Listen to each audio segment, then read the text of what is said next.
Golden light spills from the windows of Sinclair's Reserve onto the cold Portland sidewalk, a sharp contrast to the winter night pressing against the glass. I stand in my mezzanine office, watching the last of tonight's dinner service unfold beneath me. The restaurant hums with quiet conversation, crystal glasses clinking, and the occasional burst of laughter. I run my finger down the column of numbers on today's receipts, mentally calculating our profit margin. Not bad for a Wednesday in December. 4 years of renovation and reputation building are finally paying off. My eyes drift to the security monitor mounted on my wall. Table 5 needs their check. The couple at table 12 look ready for their dessert. I reach for the house intercom to prompt the staff when the door to my office bursts open. Chloe stands in the doorway, cheeks flushed, wisps of blonde hair escaping her neat bun. Despite being only 21 and hired just 3 weeks ago, she's proven herself remarkably composed. Until now. "Miss Victoria," she says breathlessly. "There's a group at the front demanding a table. They say they know you personally." I straighten, instantly alert. Description? 5 women. The one doing all the talking has blonde hair, red dress, says she's family. My stomach tightens. I don't need to check the reservation book to know we're fully committed tonight. I glance at the security monitor and zoom in on the entrance. The camera captures a familiar blonde head, an exaggerated hand gesture, the flash of a red designer dress. "That's my sister," I say, keeping my voice neutral. Chloe's shoulders drop slightly. "Should I find them a table? They're making quite a scene." "No, tell them we're fully booked tonight just like any other walk-in." I meet her eyes directly. "If they cause problems, tell them you can check if I can arrange something. But make it clear we don't have availability." Chloe nods and turns to leave, but hesitates at the door. The blonde woman, "Your sister. She's being rather insistent." "I'm sure she is." I force a small smile. "Just handle it like any other difficult guest." As she leaves, I zoom in on the front entrance camera. Aria stands with her group, one hip cocked, flipping her long blonde hair over her shoulder. Even without audio, I can tell she's speaking too loudly by the way nearby guests turn their heads. I turn up the volume on the monitor. "We're close personal friends with the owner," Aria announces to no one in particular, though clearly intending for the entire waiting area to hear. Victoria would be horrified to know we're being kept waiting. Chloe approaches, a professional smile firmly in place. "I'm sorry, ma'am, but as I mentioned, all our tables are reserved tonight." Aria's face hardens. "Do you know who I am? I can get you fired in a heartbeat." One of her friends, a brunette in a too tight black dress, sneers. "Is this like your career high? Waitressing while in college?" She looks Chloe up and down. How adorable. The memory hits me like a physical blow. My 16th birthday. Grandma and Grandpa had closed the restaurant early, back when it was still the family diner, to celebrate. Aria, 14 and already weaponizing her beauty, had deliberately knocked my cake to the floor when all attention wasn't on her. "You're just the help," she'd hissed when I'd confronted her later. "That's all you'll ever be." 2 years after that, Grandma and Grandpa were gone. Our parents moved to Arizona, leaving the struggling diner to me, while they gave Aria money for college, which she'd used primarily for spring break trips and sorority fees. I'd spent 4 years renovating this place, transforming it, honoring my grandparents' legacy while Aria drifted through life on charm and our parents' generosity. And now she's in my restaurant, threatening my staff. I reach for the intercom button. "Chloe, this is Victoria. Seat the party at VIP table 9. I pause, then add, "And be sure to get a credit card and ID from Miss Sinclair to hold the reservation." I watch Chloe's subtle surprise on the monitor. Table 9 is our premium spot, normally reserved weeks in advance. It's the table with no prices on the menu, because the people who sit there don't need to ask what anything costs. Aria squeals in triumph when Chloe delivers my message. Her friends gather their designer bags, shooting smug looks at the other waiting guests. I pick up the kitchen phone. "Marcus, this is Victoria. The party at table 9 tonight, give them our best. Every premium ingredient we have." I watch as they're led through the restaurant, Aria already pulling out her phone to document her victory. Yes, the full VIP experience. I hang up and allow myself a small smile as I watch them settle in at the table by the window, the golden light from our custom fixtures making the crystal and silver gleam. Aria raises her glass in a toast, and her friends lean in, laughing. The table where my grandparents once taught me that good food served with respect could transform people's lives. The table where I'd learned that every job in a restaurant was valuable. The table where I'd promised my dying grandfather I would keep their dream alive. Now it's Arya's trap. She just doesn't know it yet. I straighten my blazer and watch as the first round of drinks arrives at their table. The night is just beginning. I watch the security monitor as Arya's party indulges in their third hour at table 9. Their laughter grows louder with each round of cocktails, premium ones, of course. My instructions to the kitchen left nothing to chance. Japanese, a 5 Wagyu, Maine lobster tails, white truffles shaved tableside. For dessert, a lemon tart crowned with gold leaf that costs more than most people's dinner for two. Through it all, Chloe maintains perfect composure, refilling crystal glasses with $300 bottles of champagne, carefully noting each selection on the check that grows longer by the minute. Miss Victoria? Marcus appears at my office door, wiping his hands on his chef's apron. Table 9 has finished dessert. Should we offer after-dinner drinks? No, I say, standing and smoothing my blouse. I believe it's time to conclude their evening.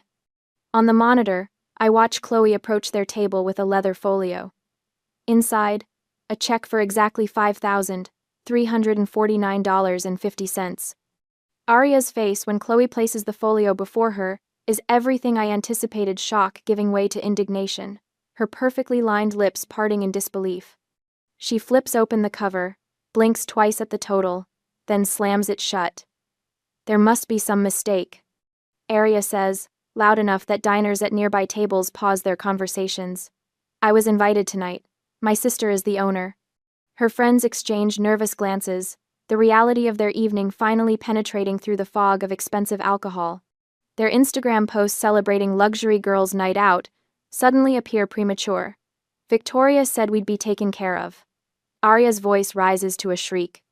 Her face flushes red beneath her makeup, a childhood tell I remember from whenever she'd been caught in a lie. This is ridiculous. Other guests turn to watch the spectacle, their forks hovering midway to their mouths. The elegant atmosphere I've spent 4 years cultivating threatens to dissolve. Chloe, to her credit, doesn't flinch. Ma'am, the first 3 rounds were comped, as Miss Sinclair instructed. Her voice remains steady, professional. If you know the owner, you're welcome to call her directly for confirmation. Arya glances at her friends, who shift uncomfortably in their chairs. The brunette who mocked Chloe earlier suddenly appears intensely interested in her napkin. Another scrolls frantically through her phone, likely checking her bank balance. I step away from the monitor and slip into my black blazer, the one I reserve for important meetings and confrontations. The wool feels like armor against what comes next. Arya pushes back from the table, nearly knocking over a water glass. I need to use the restroom, she announces, grabbing her phone. Her friends exchange worried looks but say nothing as she storms across the dining room. 5 minutes later, she returns with a determined set to her jaw. She beckons Chloe over, holding up her phone screen. Look, she says, scrolling through what appears to be a text conversation. Victoria S. Owner Sinclair's. She points to a message bubble. Can't wait to treat you and the girls tonight. Everything's on me. Even from my vantage point on the mezzanine, I can tell it's fake. A hastily created contact, probably typed in the bathroom stall moments ago. Chloe studies the screen, her expression neutral. I'm sorry, ma'am, but I need direct confirmation from Miss Sinclair. Restaurant policy. I watch Arya's facade crack, her shoulders slump before she rallies, eyes darting to her friends, who now appear more embarrassed than entitled. The stakes are clear. $5,349.50 that nobody planned to pay. I'm calling my sister right now. Arya hisses, punching at her phone. My cell vibrates in my pocket. I let it ring, watching the scene unfold below. She's not answering. Arya announces after 4 rings. Perhaps she's busy running the restaurant, Chloe suggests, her tone perfectly balanced between helpful and pointed. Around them, my staff continues working with practiced professionalism. Carlos delivers a bottle of wine to table 12 without glancing at the disturbance. Maria recites the night's specials to new arrivals as if there isn't a woman having a meltdown 20 feet away. Their loyalty registers as a warm certainty in my chest. They're standing with me through this, maintaining the standards I've fought to establish. I step out of my office and pause at the top of the stairs that lead down to the main floor. The entire restaurant seems to hold its breath. Even Arya, sensing movement, looks up and sees me. The descent feels longer than usual, each step measured and deliberate. When I reach table 9, Arya's expression has shifted from anger to something closer to panic. Her friends won't meet my eyes. I am Victoria Sinclair, the owner, I say, my voice soft but carrying. I don't recall inviting anyone for a free meal tonight. Arya's face flushes crimson, then drains to pale in the space of 3 seconds. Her eyes darted between me and her friends, searching for support and finding none. I was just kidding, sis, she says, tears welling. I just wanted my friends to have fun. You know how it is. A joke has to end at the right time, Arya, I reply, no emotion coloring my words. Tonight, that time is now. I turn to Chloe, who stands ready with the credit card terminal. Charge the full bill, minus the 3 free rounds. Arya fumbles for her phone, fingers trembling as she tries to call our parents. The call goes straight to voicemail. Dad's probably golfing, Mom at her book club. I know their schedules better than Arya does. Her friends begin a flurry of activity wallets emerging from designer bags, credit cards laid on the table like surrendered weapons. One whispers frantically to another about maxing out her card. Another mentions something about rent money. The reality of their evening's choices settles over them like a heavy blanket. Chloe processes each payment with quiet efficiency, her composed manner a stark contrast to their panic. When she's finished, she meets my eyes and gives a small, professional nod. Your bill has been settled, she tells Arya. Thank you for dining at Sinclair's Reserve tonight. The silence that follows hangs between us, thick with all the things Arya wants to say but, for once, doesn't. She gathers her purse, not looking at me as she and her friends rise to leave. I stand perfectly still until they've exited through the front doors, the cold December air rushing in briefly before the door swings shut behind them. Around us, the restaurant resumes its rhythm. Soft conversations, the gentle clink of silverware against plates, waitstaff moving with practiced grace between tables. The moment of consequence has passed, leaving only the lingering satisfaction of a lesson delivered. Chloe approaches, holding the night's receipts. Will there be anything else, Miss Sinclair? No, I say, taking one last look at the empty chairs at table 9. You handled that perfectly. For the first time in years, I've stood my ground against Arya's entitlement. The cost was high family peace for professional integrity, but as I return to my office, I know I've made the right choice. Some things, like respect, have to be earned, not demanded. Tonight, Arya learned that lesson, one expensive bite at a time. I hear him before I see him. The heavy footsteps, the way the front door nearly rebounds off its hinges. My father has arrived, and he's not happy. 3 days have passed since Arya and her friends paid their bill and left Sinclair's Reserve with their tails between their legs. 3 days of silence from my family until now. I straighten the papers on my desk, take a deep breath, and watch Mr. Sinclair on the security monitor as he strides through the dining room. Several lunch patrons glance up from their meals, sensing the storm brewing in his rigid shoulders and clenched jaw. Chloe intercepts him near the stairs to my office. Sir, do you have a reservation? I'm here to see my daughter, he growls, not even looking at her. Victoria. I exit my office and stand at the mezzanine railing. Dad, I'm in the middle of lunch service. Now, Victoria. His voice carries through the restaurant like thunder. With a slight nod to Chloe, I descend the stairs and lead him to a private corner table. Before I can even sit down, his hand slams against the polished mahogany surface, rattling the silverware. What the hell were you thinking? His face flushes crimson beneath his silver hair. Publicly humiliating your sister? Forcing her to pay for a meal that cost more than most people's monthly rent? I keep my voice level. I didn't force Arya to do anything. She came here uninvited, claimed she was my guest, threatened my staff, and ordered the most expensive items on our menu. She's your sister. His voice drops to a harsh whisper, conscious of the diners nearby despite his anger. Family looks out for family, Victoria. You don't expose them to ridicule. And what about my staff? Don't they deserve protection from Arya's tantrums, from her threats to get them fired? Dad waves his hand dismissively. They work in service. They deal with difficult customers all the time. They work for me, I corrected him. and no one, family included, gets to abuse them. This isn't about your waitress. This is about loyalty. Your sister was mortified. Her friends had to help cover that outrageous bill.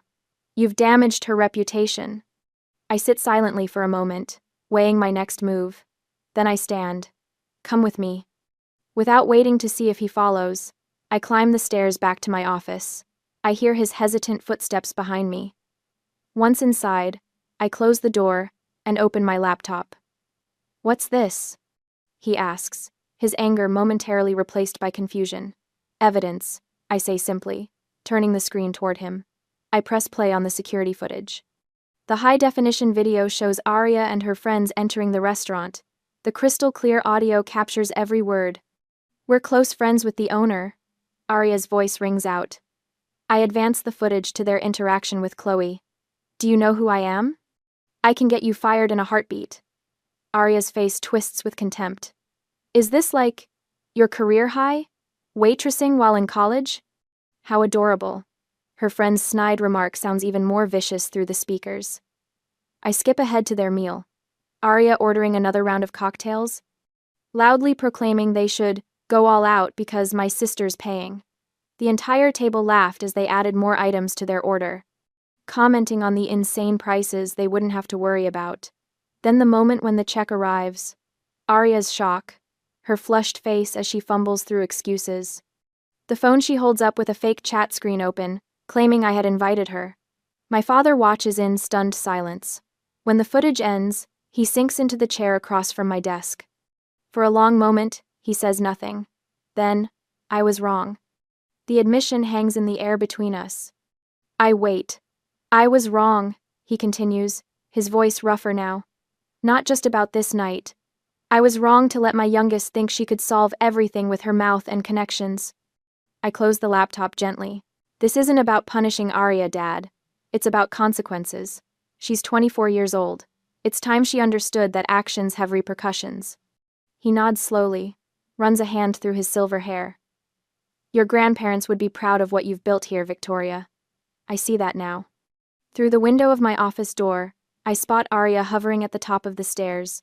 Her eyes are red-rimmed, her usual confidence absent as she waits for our father. When he emerges, she falls into step behind him, head bowed. She doesn't look back at me. The restaurant continues to hum below, undisturbed by our family drama. My staff has maintained absolute professionalism throughout the confrontation. Regular customers remain happily unaware of what's transpired. Chloe catches my eye from across the dining room and gives a subtle nod of respect. I hadn't asked them to take sides. I'd simply asked them to uphold standards, our standards. And they'd done so with remarkable grace. Over the following weeks, the restaurant thrives despite the family turbulence. Holiday reservations fill our books. Regular customers return for their favorite dishes. New patrons, drawn by our growing reputation, become regulars themselves. New Year's Eve arrives with a flurry of black ties and sequined dresses. From my office window, I look down at the buzzing dining room, my gaze settling on table 9. Tonight it hosts a celebrity chef and his family, laughing over champagne and caviar. No drama, no entitlement, just appreciation for the experience we've created. I turn to the wall behind my desk where I've hung a simple black frame. Inside is the receipt for $5,349.50, preserved like a battle scar. Beneath it, in my handwriting, "No job is beneath anyone, only a person lacks respect." A quiet smile crosses my face. The lesson was expensive for Arya, but necessary. For me, it marked the end of endless accommodation and the beginning of something healthier for both of us. The next morning, I called Chloe into my office. "I'd like to offer you a full-time position," I told her. "Your handling of that situation with my sister and everything since has been exemplary." Her eyes widened. "Thank you, Miss Victoria. I don't know what to say." "Say yes," I smile. "And there's a bonus in your next paycheck. You've earned it." As she thanks me again and leaves, I realize I'm establishing more than just professional boundaries. I'm creating the foundation for what family relationships should actually look like: mutual respect, accountability, clear expectations. I still call my parents weekly. I still ask about Arya, though they've grown remarkably tight-lipped about her activities. I'm not cutting ties, I'm requiring respect. The difference is crucial. 2 months have passed. The restaurant continues to flourish. February brings Valentine's couples and business meetings alike through our doors. I settle into a comfortable rhythm, the incident with Arya fading into a teaching moment rather than an open wound. On a quiet Monday morning, as I review vendor invoices in my office, a soft knock interrupts my concentration. Not Chloe's quick, efficient rap. Something hesitant, almost apologetic. I called out, "Come in." The door opens slowly. Arya stands in the doorway, nearly unrecognizable. Her designer clothes were replaced by simple jeans and a sweater. Her face bare of makeup, hair pulled back without pretense. "Hi, Vic," she says softly, using my childhood nickname. My eyes flick to the framed receipt on the wall. In one smooth motion, I open my desk drawer and slide the frame inside, out of sight. "Hello, Arya," I responded, my voice neutral but not cold. "What brings you here today?" She steps into the office, closes the door behind her. Something has changed in her eyes, a humility I've never seen before. "I was hoping we could talk," she says. The possibility of genuine change hangs in the air between us. Arya sits, her hands folded tightly in her lap. The silence between us feels physical, weighted with the memory of her drunken entitlement, her threats to my staff, the humiliating confrontation that followed. "I don't know how to start," she finally says, looking at her hands instead of me. "Usually the beginning works," I reply, leaning back in my chair. Arya takes a deep breath. "I'm sorry, Victoria.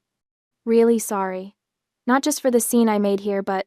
She pauses, struggling. "For how I've treated you for years. For thinking I deserved special treatment. For threatening your employee." I study her face, searching for the performative quality her apologies usually carry. The calculated tears, the practiced sincerity. Surprisingly, I find none of those familiar markers. "What happened after Dad left that night?" I ask, keeping my expression neutral. "They cut me off." Arya's laugh holds no humor. "Not just money. They wouldn't take my calls for 3 weeks. She looks up, meeting my eyes directly. "Dad showed Mom the security footage. All of it. They made me watch it with them when they finally agreed to see me." I remain silent, giving her space to continue. "It's different, seeing yourself like that, hearing the things you said." Her voice drops. "I couldn't believe that was me." "But it was." She straightens slightly. "I've been seeing someone. A therapist. Trying to figure out why she gestures vaguely, became that person." I take a sip of my coffee, considering her words carefully. "Words are easy, Arya. Actions take time." "I know," she nods, looking around my office. "I've been thinking a lot about what you wrote on that receipt. No job is beneath anyone. Only a person lacks respect." My eyebrows rise slightly. I hadn't expected her to remember that detail. "I want to work here," she says suddenly. I nearly choke on my coffee. "What?" "As a waitress," she clarifies. "Not management, not hostess. A waitress." She leans forward. "The job I mocked Chloe for doing." I search her face for signs of manipulation, some hidden angle that would benefit her. "Why?" "Because I need to understand," she says simply. "I need to know what it's like on the other side. What it's like to earn something instead of just demanding it." "The staff won't be thrilled," I point out. "They remember you." "I know." She looks down. "I wouldn't be thrilled either if I were them." I consider the proposal, weighing risks against potential rewards. Could this be genuine growth, or another elaborate performance? "If I agree to this," I say carefully, "there are conditions." Arya nods immediately. "Anything." "You start at the bottom. Minimum wage plus tips, just like everyone else. No special treatment. If you're late, you're written up. If you're rude to a customer or staff member, you're out." I lean forward. "And you work the full schedule. No calling off for parties or shopping trips." "I understand. You'll need to prove yourself to the staff. I won't force them to like you." She nods again. "That's fair." I rise from my desk. Decision made. Training starts tomorrow, 6 a.m. Don't be late. The staff meeting later that morning goes about as well as expected. Faces tighten when I announce Arya's trial employment. Marcus, my head chef, crosses his tattooed arms over his chest. The same woman who called Jose a Mexican busboy when he's been our head dishwasher for 5 years? That Aria? The same, I acknowledge. People can change, but they need the opportunity to prove it. Chloe, to her credit, simply nods professionally. Will she be training with me? Yes, and I need you to be fair but firm.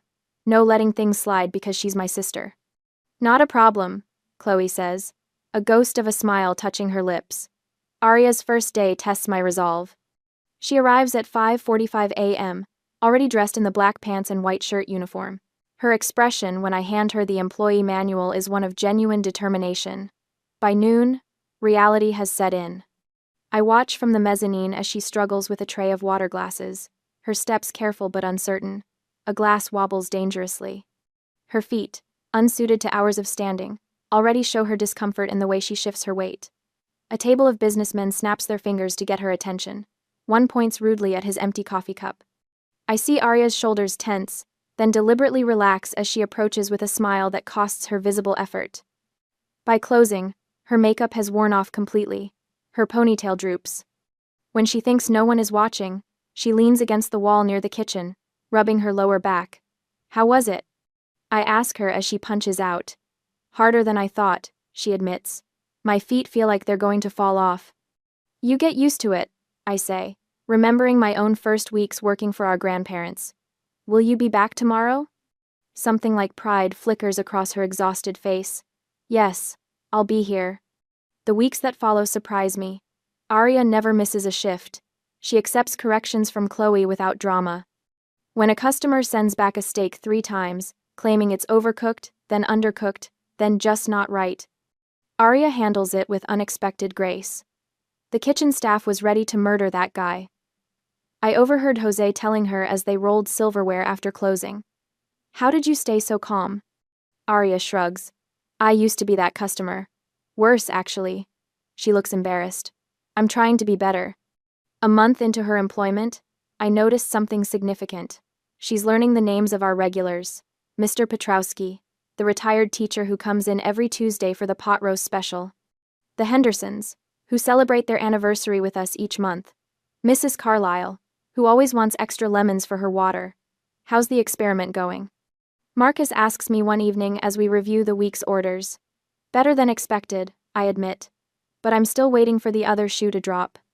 He nods toward the dining room where Aria is helping the new busboy learn the table numbering system. Sometimes people surprise you, especially when they hit rock bottom. I watch my sister laugh at something the busboy says, her expression open and genuine in a way I haven't seen since we were children.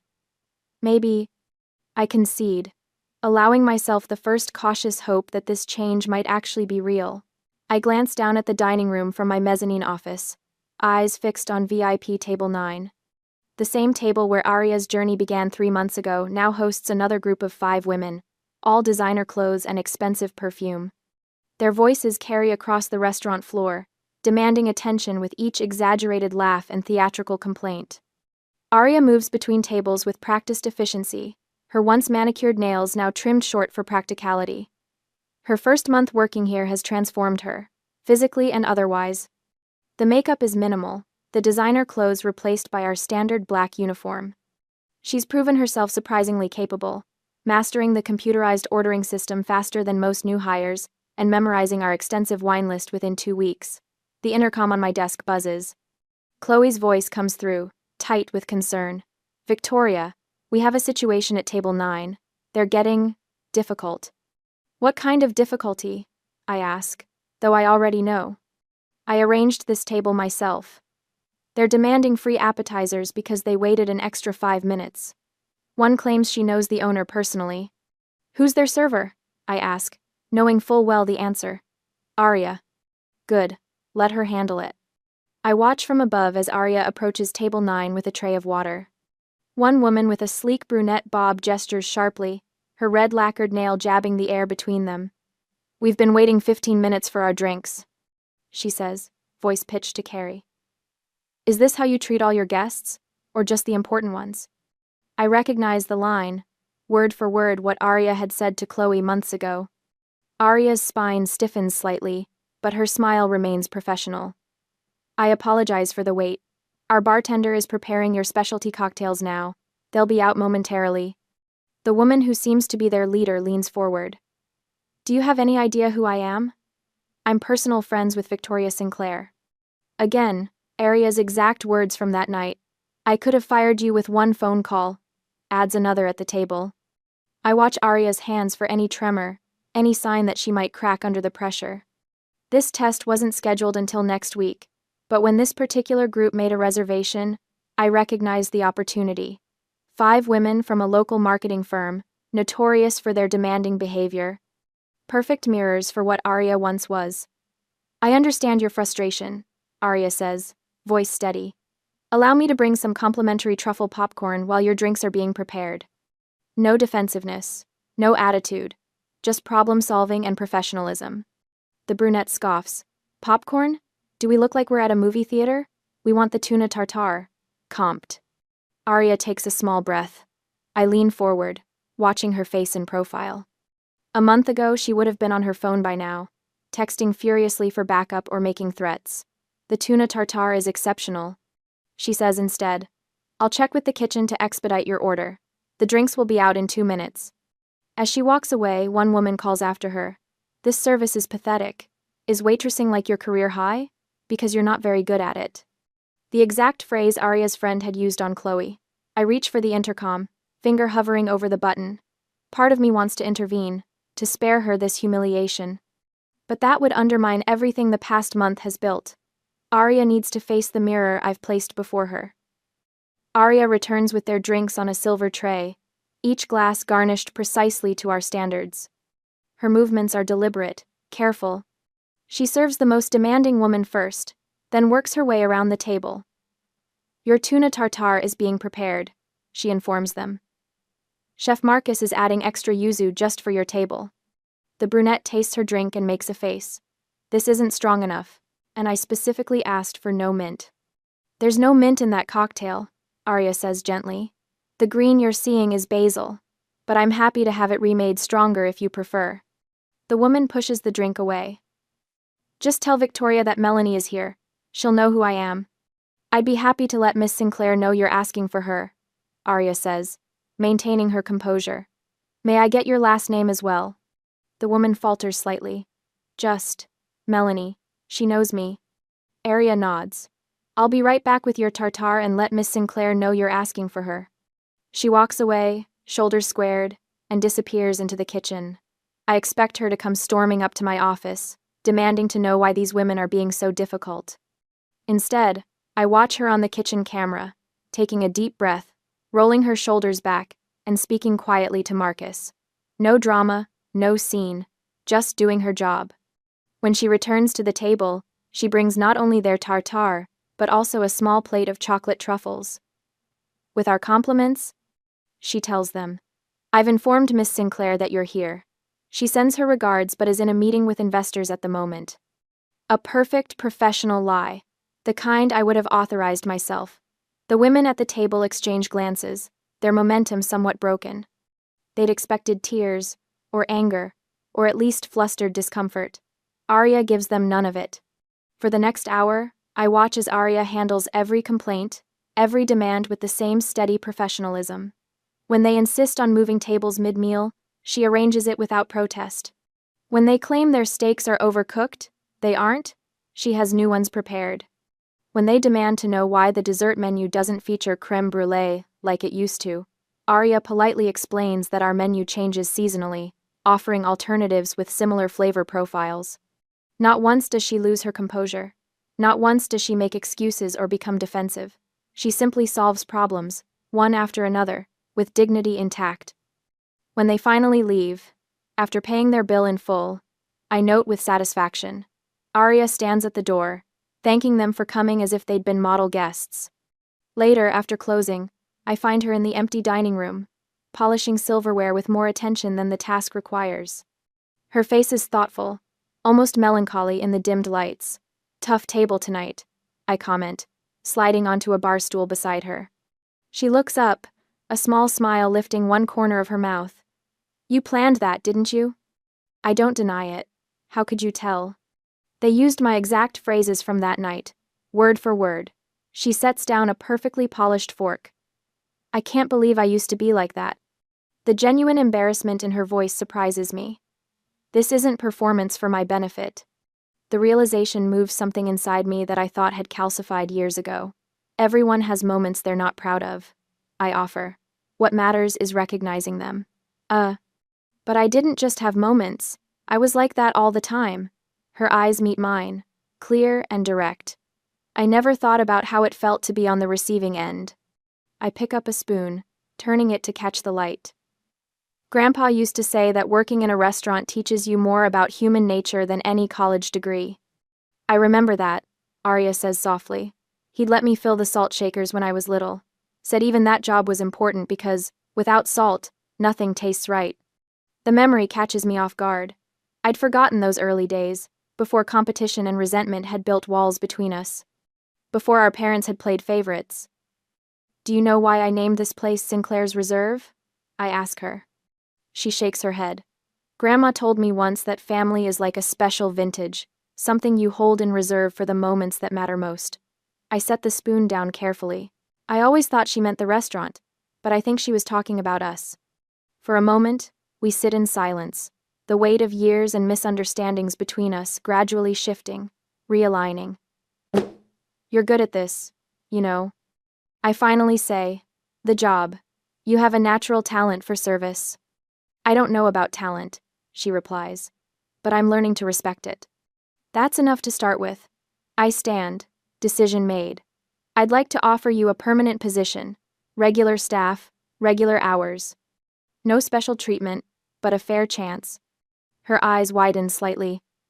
You'd trust me with that? After everything? I'm trusting the person you're becoming, not the one you were. I extend my hand, a formal gesture for a formal moment. The job is yours if you want it. She takes my hand, her grip firm. Thank you. I mean it this time. As we lock up for the night, Arya pauses by table 9, running her fingers lightly across its polished surface. I have some ideas, she says hesitantly, for reaching younger clientele. Nothing that would change what Sinclair's is, just expanding its reach. I'm listening, I tell her, genuinely curious. And for the first time in years, I truly am. The Friday night dinner rush at Sinclair's Reserve pulses with energy beneath me. From my mezzanine office, I watch the dance of servers, weaving between tables, the flash of white plates, the sparkle of crystal catching the light.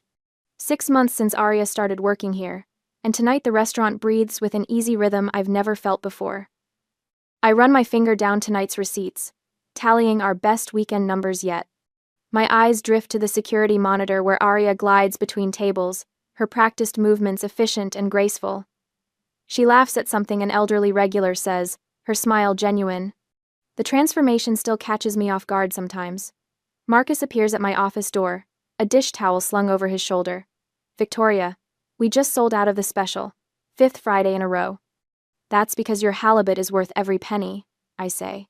He leans against the doorframe. You know what Chloe said earlier? That it's nice coming to work now. His eyes flick toward the monitor showing Arya. Everyone's noticed the difference. When he leaves, I zoom the camera in on table 9, our VIP spot. A well-dressed couple sits there, the man gesturing emphatically while the woman's face tightens with displeasure. I recognize the signs of a complaint brewing. Arya approaches their table, notepad in hand, shoulders relaxed but spine straight. I can't hear their exchange, but I watch the man's finger jabbing toward his plate, his wife's dismissive hand wave. 6 months ago, this scene would have knotted my stomach. Now I simply observe as Arya nods, maintains eye contact, offers solutions. No drama, no entitlement, just professional problem solving. The couple's rigid postures gradually soften. My phone buzzes. A text from Dad. Just parked. Mom's with me. I find them in the main dining room 20 minutes later. Mom kisses my cheek while Dad surveys the packed restaurant, pride evident in his eyes. Where's your sister? He asks, then spots her delivering desserts to a corner table. Look at her. Who would have thought? Croûte, Victoria thought, Mom says quietly. She knew exactly what Arya needed. Dad squeezes my shoulder. You were right. I should have set better boundaries years ago. The admission still feels new, fragile. You've done what I couldn't. Later, after closing, I find Arya counting her tips at the bar. The rest of the staff has gone home. Good night? I ask, sliding onto the stool beside her. $312. She stacks the bills neatly. And only one difficult table. I saw. You handled them perfectly. She smiles. Remember that first night? When I came in with my friends? I open my desk drawer and pull out the framed receipt, $5,349.50 in elegant black numbers. My handwritten note below. No job is beneath anyone. Only a person lacks respect. Arya traces the frame's edge. God, I was awful. You were who we let you be. She laughs suddenly. We should hang this in the break room. For the new hires. Really? Sure, but keep it where only staff can see it. She grins. As our family lesson. I consider this, then walk to the office safe and spin the combination. Maybe we don't need this reminder anymore. I say, placing the frame inside and closing the door. I think we've both learned it. We stand at the mezzanine railing, looking down at the empty restaurant. The tables gleam in the dim light, chairs neatly tucked, everything prepared for tomorrow. Sinclair's Reserve? Arya says softly. Grandpa would be proud. For the first time, I know it's truly ours. Not just mine, not just a legacy I'm protecting from her, but something we're building together. The knowledge settles in my chest, warm and certain as the light spilling from our windows onto the Portland street below.